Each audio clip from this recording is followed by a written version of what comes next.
Hello, how are you? It's afternoon now, don't you know? If you're just waking up, then, whoa, what kind of life are you leading?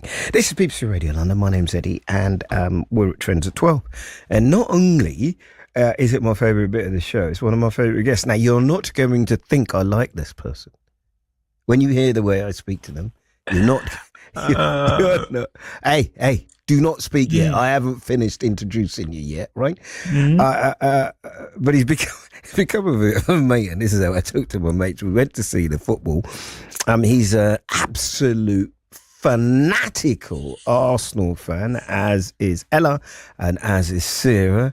Unfortunately, they're probably going to go another season without winning anything. But it doesn't matter. Adam Gabsi, Inclusion London. Are you the chair now or co-chair? I'm the co-chair, mate. Right, and London Fire Brigade Community Forum member. I still want that outgoing interview with Andy. If you don't get me that interview, I've said it to you and our political editor, Carl Mercer. You don't get me that interview, I don't want you on my show again. I need to do that. Or the replacement. Yeah, or whoever's going to take over as the new head of London Fire Brigade. Great to have you back on the show. Cheers, mate. Did you hear yesterday? I played it back in my head. Yesterday we had, who's the lady that you introduced to us? Sophia. So Sophia came on the show yesterday. That's how good my memory is. Yesterday with Betty, and they were talking about disabled people dating. And it's fantastic to listen. I didn't even feel as though we scratched the surface with it. Did you hear any of it, or were you busy? Yeah. No, I've you know, I'm a listener, right? So I was listening yesterday, and I thought it was a very interesting topic, and you dealt with it well. And honestly, it's such a deep one. Yeah, you didn't really get anywhere with it, but I understand why. But it was interesting. It was important. Funny enough, when I left today, I was talking to Mr. Nestor. I think it's important sometimes to introduce the idea of something, and I've moved away from the idea that, you know, we can solve every single problem. Sometimes you just have to, I don't know, make people feel as though they're included in the conversation. Does that make sense to you? Yeah, no, definitely. I think it's a very interesting concept that you have as well. How non-disabled people view disabled people when dating. I think that's quite interesting. Yeah.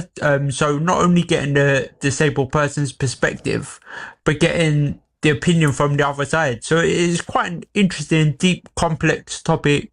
It's not easy. Dating is not easy. It's not easy for anyone, is it? No, it isn't. Yeah, it isn't. But I think the reason that I was doing it is because I think people have to see people as people. You know, how many times have we talked about people talking to whoever's with you with the chair, or talking to the chair and not speaking to the person in your chair? So that's it. How much electricity does it take to charge up that Batmobile thing you've got there, fella? So much, man. You should see my electricity bill. It's not only the chair, it's the bed as well, because I have to sleep on an air mattress. So, you know, I have massive increased costs, which, you know, are covered by a personal independence payment. I guess that's what it's for, isn't it? Oh, here we go. Right. So yeah, I knew, because I said to Bells, there's no way, you know, we're planning a show on it on how can I say? I have to be very careful. Planning on a show about the impact of the alterations to the way personal independent payments are calculated. And then when Bell said that you're coming on, I said, well, it's going to come up, isn't it? It can't not come up. So let me say it the way I see it, and then we'll give you a chance to get that story in. So that's your story that I'm guessing you think people should know about, right? So there's a local story, there's a story about what you think people should know, and something that is fun. Right, so let's do the PIP first, because that's the one I don't want us to run out of time on. As I understand, PIPs, personal independence payments, are for things like your bed, things like your wheelchair, getting rail support. So the inconvenience of what you need in order to have a quality of life, that's what it's for. As you understand it, as somebody who is in a wheelchair, a recipient of PIP, and also a campaigner, what is it that the government are attempting to do? Well, what actually, Eddie, mate, before I answer that question, I would like to clarify what PIP is actually for, because it's not an out of work benefit. There seems to be this misconception that PIP is for people that are not working and needs to cover the extra costs of the wheelchair and the bed and making us have a quality of life. I do accept that. However, for the 42% of people that are working, that claim PIP, is to help them cover extra travel costs, extra costs generally with regard to getting to work. In 2023, 2024, it was 42% of all new claimants were in work. Yeah, so it's not an out of work benefit. It's to help cover extra costs. As you know, the transport system, you had difficulty accessing it this morning.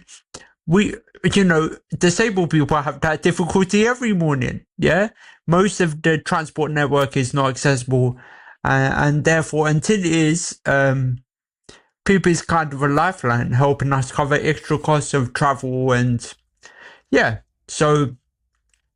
Yeah. I can see that this is going to be my special. So be minded that I'm being told off for this, but it was always going to happen. So I apologize. But I'm guessing when it's implemented, I'll have the opportunity to do it again because it needs to be voted on. And what I'm hearing is there are a number of Labour MPs who are worried because they have more people in their constituency who are going to be affected by PIP than their majority. That's right.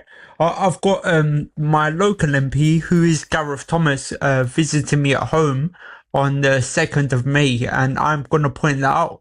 His majority is 3,500. The people that claim PIP in Harrow is nearly 4,000. So really, he needs to consider his vote. And, abstaining to me is the cowardice way of voting yes. Yeah, because they've given that, haven't they? And that's a major concession because they've banned people, taking away whips, privileges. But on this one, apparently the whisper is they are going to allow people to abstain. I'm rightly so, really, but it's abstaining, mate, is just cowardice, in my opinion. If you feel that the government shouldn't do it, just vote no. Yeah, vote with your chest and be a strong person. And, that's what I will say to my MP, he's representing a lot of disabled people. Right, let me do my job now and not fall out with you. There are tens of thousands of people a month who are newly claiming disability benefit, ergo a portion of those people getting PIPs. It is not a sustainable position. The welfare bill is huge. Other governments could and probably should have tried to tackle this. How can you beat the government up for doing something that is clearly out of control, Adam? Okay, Eddie, you know me, right? It's I've got multiple sclerosis. I'm a wheelchair user full time. I can't weight bear at all. Do you think that I should be put through the rigmarole of having to justify my being disabled? Of course you don't. Of course you don't. It's only right that people with certain conditions should be left alone. However, that's not how the government is tackling this, right? They're making all disabled people go to job centres or get reassessed, or it's just there doesn't seem to be fairness. Why is that not due diligence then? What? How do you mean? Well, we're paying out all this money. We want to go through it to make sure that the money that this is being paid out is appropriate to the people who actually need it. I mean, look, we're not, as I said, we're not going to fall out. But let me just put the government position in order for us to be able to understand it, because I honestly think it's a weird one for me because it feels, I'm not allowed opinions, but it feels like anything that's approached from a position of we want to cut the amount of money we spend can't be fair. If I may say so. Because how many people on disability benefit are trying to, I don't know, do mess about with the system, do you think? Listen, I'm not deluded to the fact where I think no one is messing about, but from the own statistics of the Department for Work and Pensions, is 0.1%. Okay, and you'd be like, okay, they're kind of marking their own homework, so it's obviously going to be low. But with regard to council tax, it's 10%. So why are they coming for personal independence Because the payment and bill not is coming so for council huge. tax? It's huge. The welfare bill is unsustainable. Listen, you listen to the show, so you know that I keep saying social care is the biggest issue this country faces, and nobody wants to face up to it because it's not a vote winner, and this would be part of it. It's unsustainable. What would you have had the government do, and how might somebody like you be affected by the changes that are being proposed? Okay, what makes me feel uncomfortable is they're creating a hierarchy of disability, right? So certain impairments are classified greater than other impairments, and that does make me feel uncomfortable. To be honest, I'm a wheelchair user full time, so you can look at me and say, okay, he's disabled. We should probably leave him alone. However, there's someone who is walking with MS, but they're not as cognitively sharp as me, that may be seen as like a faker, or they shouldn't get it, but of course they should, It's, I don't know, it's quite difficult, to be honest. I feel very uncomfortable with this hierarchy but in a way, it doesn't matter how you feel. It doesn't matter how I feel. There is a hierarchy of need. Not everybody is disabled to the same level, so no, everybody would need the same level of support. That's what the government would say. And in a way, that is a statement of fact, isn't it? Yeah, but I've been reassessed, Eddie. Like, I've been given a lifelong it was DLA back when it was DLA, before it was PIP. I was given lifelong because they know MS is not going to change. So why am I being reassessed? It doesn't seem to make sense, and they're spending money on these reassessments. So if we're going to talk about waste, how about we start there? Because the reassessment process is just wasting money, wasting time. Well, not if it cuts the bill, Adam. Well, listen. Let's see what the result is. So you've been reassessed. Please forgive me if I'm going too far. Then let me know. No, that's fine. That's fine. What did the reassessment consist of? I'm in the process of being reassessed. So it's a case of you have to meet, which obviously I am. But I'm going to meet 4 points on everything they ask. You have to meet a certain level of impairment on everything,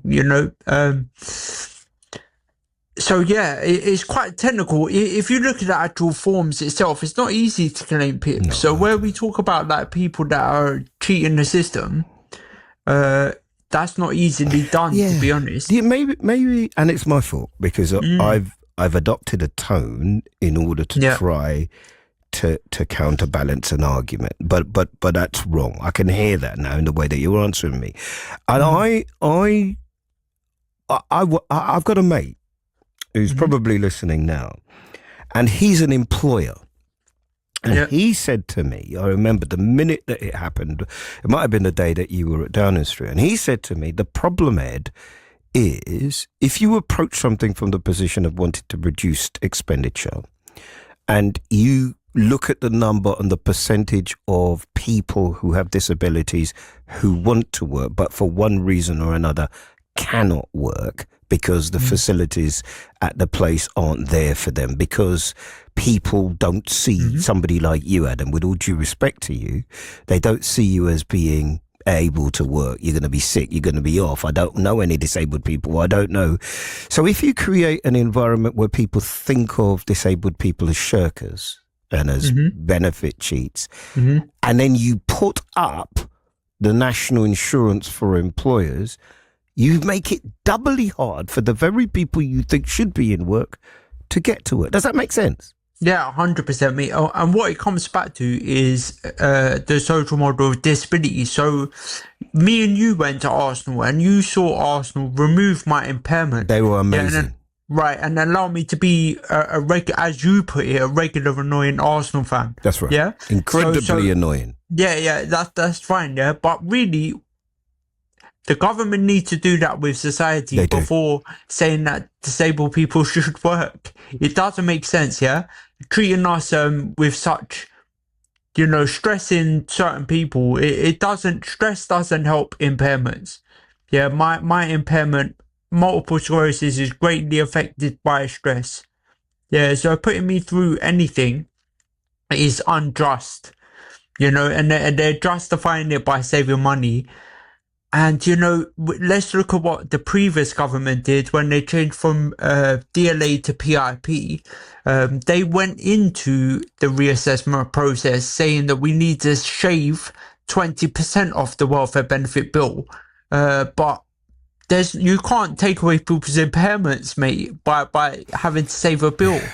Yeah? Yeah, it is weird because it also presupposes that the specialist that assessed you didn't really know what they were doing. Well, listen, let's see how it plays out, because politically there will be some fallout, there will be a reassessment, and I try my best to get a minister or somebody on who can better try to explain to everybody what the government is trying to do. Right. Is that all right? We're going to move on. Yeah, that's fine, yeah. Right. Harrow. Well, what's going on in Harrow? What's the going on for you lot there? Okay, Suicide Prevention Day, is on September the 10th. Yeah, it happens every year, World Suicide Prevention Day. Shortly after World Suicide Prevention Day is Men's Day, yeah, which is the 19th of November. Do you say Wednesday or Men's Day? No, Men's Day, sorry. Men's Day. No, it's me. It's me. But when you look at the two things combined, the highest rate of suicide, men, yeah? So, okay, I had this idea around Men's Day last year to create a group of men. Yeah, and we've all got multiple sclerosis, and we meet once monthly. Yeah, on the second Wednesday of every month, we get together and we have a chat, right? Now, in the first few meetings, it was 5 or 6 men getting together and just sharing their stories and where they come from. And I was sort of disheartened, yeah, until I was last on your show, actually, and I heard Betty, yeah, and Betty was talking about female solidarity. Yeah. And she was talking about her own story. That story. It's a big story. Then that kind of inspired me, though, to be honest. I was like, okay, because the night before I was on your show, I had an incident on a train and the men jumped to help me, right? So I was like, okay, I've got to persist with this man's group. So we meet once a month on the second Wednesday of every month at the Harrow MS Therapy Centre. And it's all about creating unity, and men shouldn't be worried about talking to each other. We shouldn't be worried about sharing our stories or ashamed. Yeah, that stigma that once was is kind of disappearing. We're all going through the same situation right now, linking the two stories with the benefit changes and, having MS. We're all kind of going through the same thing. So it's good for men to get together and to talk. So that's something I feel quite strongly about. And it prevents isolation, which, mate,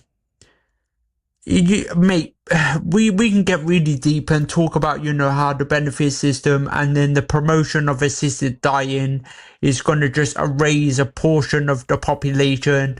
And I'm trying to fight against the erasure of disabled people, yeah? And I'm doing so by bringing people with multiple sclerosis together.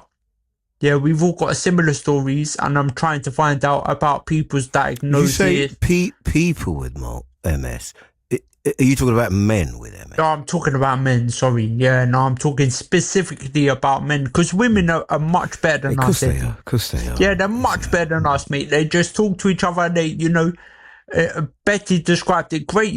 She went through her own issue and someone gave her a tampon and, no problems, yeah, and they create friendships and they call each other and they share how they feel and emotions. I envy them.